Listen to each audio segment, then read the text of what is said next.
Hi everyone, Joshua Kirk here with you once again, and now it's time for episode 276 of Album of the Day, in which for today's album review I'm going to be talking about a Pittsburgh metalcore outfit, which, in case you don't know what metalcore is, it's a combination of heavy metal and hardcore punk that have been around for over a decade now, and are signed to Roadrunner Records, and first gained some critical acclaim and made some waves in metalcore with the release of their 2017 album Forever, and now they are back with a new follow-up to that. Of course, I'm talking about the metalcore outfit known as Code Orange, and I'm here to review their new studio album released on March 13th, Friday the 13th, 2020 on Roadrunner Records, and the album is called Underneath. I got this on vinyl, ordered it off of Amazon.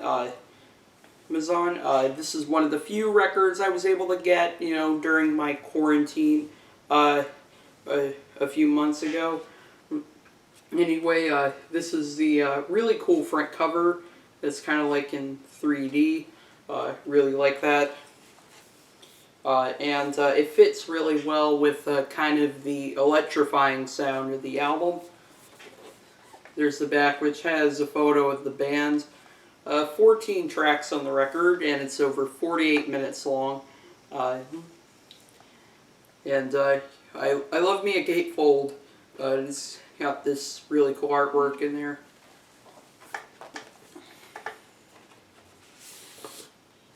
And I also have a bit of a poster in here.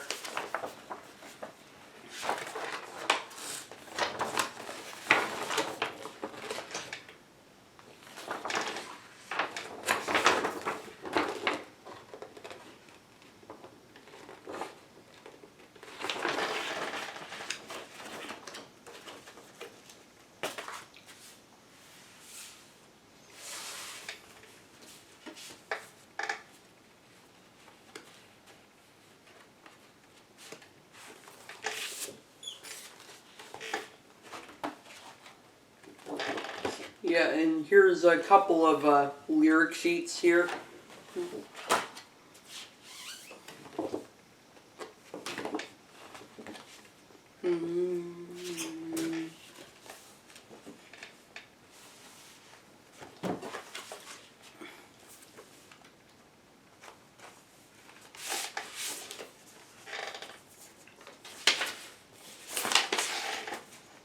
Here's side A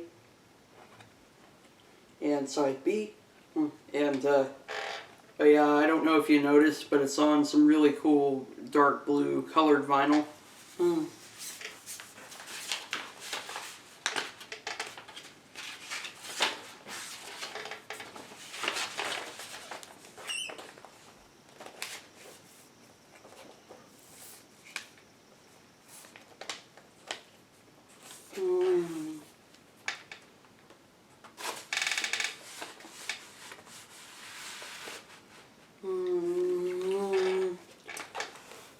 That's the vinyl packaging for Underneath, the new album from Code Orange.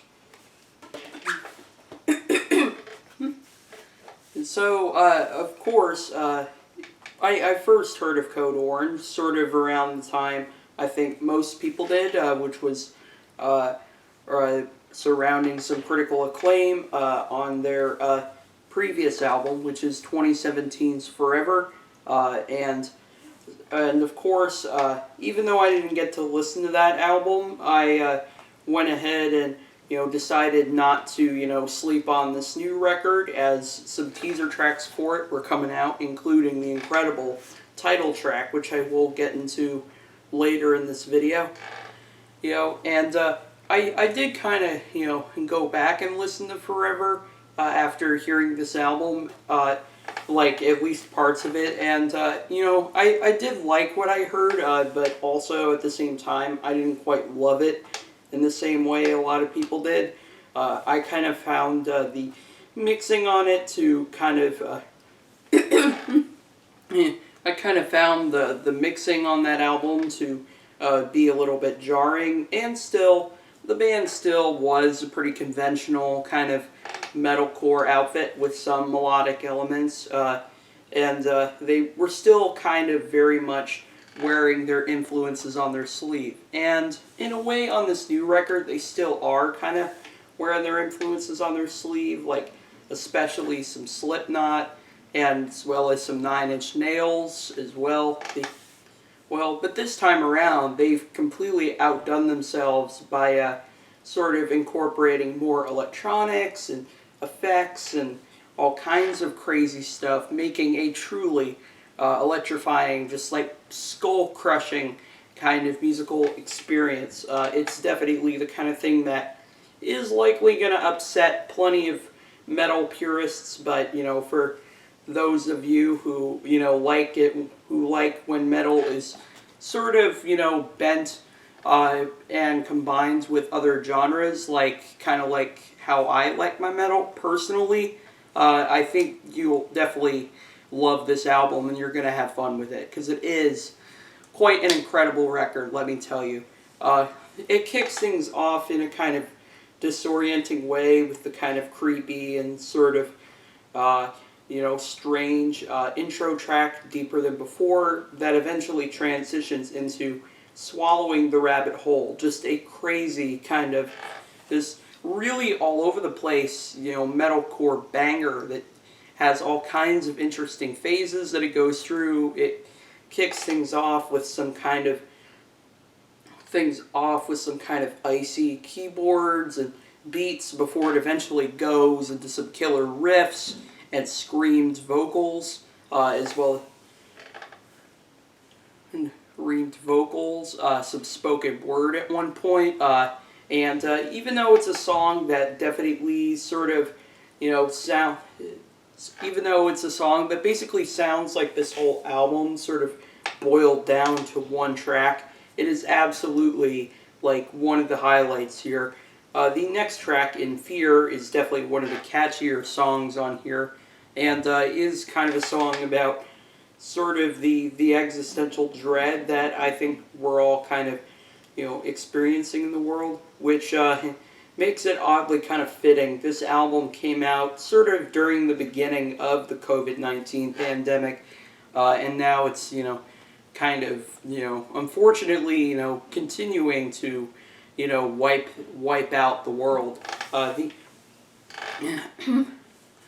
About the world. I also love the kind of eerie and somewhat gothy second verse on the track. Shows some really beautiful melodic elements coming through as well. And also the ending is just, it kicks so much ass.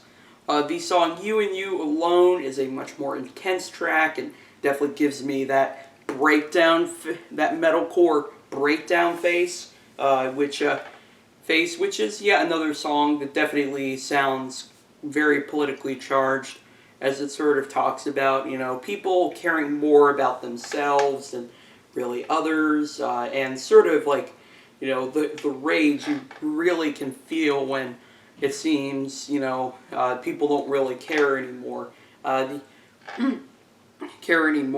the very menacing, like, throat-shredding howls in the vocals definitely reflect that rage so well. There's also a very interesting, trippy kind of bridge where you could tell the drums are like half played live, but also kind of, programmed and compressed, so it kind of has a little bit of a hip-hop flavor to it. And, like, these electronic sounds they incorporate into metal on this album also kind of remind me of new metal. I'm thinking like some Limp Bizkit or Korn or something like that, where it's definitely heavy music, but also kind of, featuring some elements of hip hop, and as well as like a dubstep and plenty of that. Similar things are happening on this album, and that is a pretty big compliment. The song Who I Am definitely sees a much, definitely sees a much more melodic approach. That it definitely is done very well here. The vocals are just so incredibly haunting in how, Reba Myers is singing about, like, identity sort of being misinterpreted on the internet and stuff like that. Even this even seems to cover, people stealing, identities as well. These as well, which is a pretty complicated subject to touch on, but I think done incredibly well here. Over over some killer guitar riffs, some great drums as well. Drums on here as well. It's definitely one of the highlights here. It's here, and then we go back right into the metalcore pit with the song Cold.Metal.Place, which is just a complete banger. It's a complete banger. I mean, the it's just like, it just rattles your brain in such an amazing way. It's a way, and as the title suggests, this sort of reflects on how we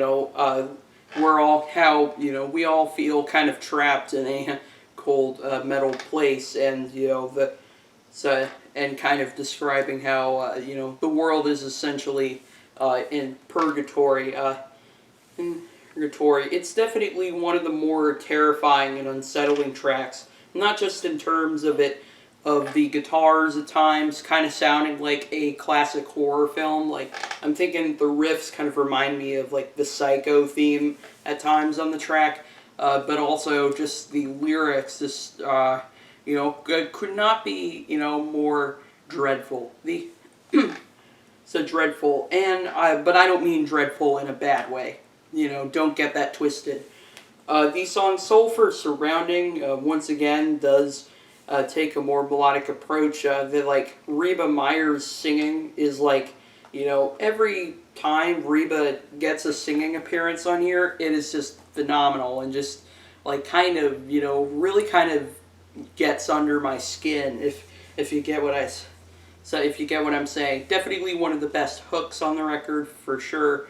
Even if the track isn't exactly my favorite here, it does feel a little bit conventional compared to a good chunk of the rest of the album. However, really the true sort of really like the true letdown for me on this album would have to be the song "The Easy Way," which not that it doesn't have good ideas on it. I think it most certainly does, and it probably would be.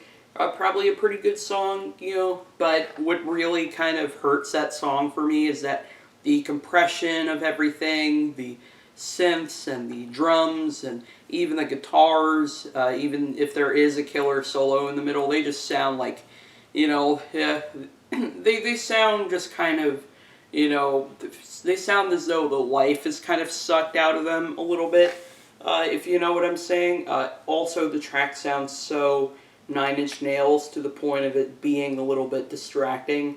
And also the intro isn't necessary. Also, the outro isn't the most interesting or the most bombastic moment here. It's just, it's kind of a dud in my opinion. The next track, Erasure Scan, however, is just a knockout with the ringing guitar lines. Some of Johnny Morgan's best drumming on the song is here, and also that moment in the song where there's that skittering kind of beat is just like, I'm bobbing my head like crazy to that, because it is just so good. It's like, it definitely hearing a bit of a sort of trap sort of flavor going on with that beat even. And lyrically this is definitely a song, it seems to be a song about death, if I pay closer attention to the lyrics, which is definitely a theme that runs through pretty heavily on this album. Like, I'm pretty sure that's also a pretty big theme on the song on the next track, "Last Ones Left," which is definitely another highlight for me. And given that the rise of cases and deaths from COVID-19 is continuing to increase, the song has only become that much more relevant, I think, as 2020 raged on. The So Raged On. I also love how it manages to be one of the more accessible tracks on the record, and still but still be like really out there too. And the vocals are just so intense and intense on the track. I definitely love how the band channels rage on this album. The track Ottoman Carbine is another more accessible moment on here, although I think the track is fine, but it is definitely one of the more underwhelming tracks here. It's kind of like Sulfur Surrounding. It's not quite the best here because it's just seems a little more conventional than I would like.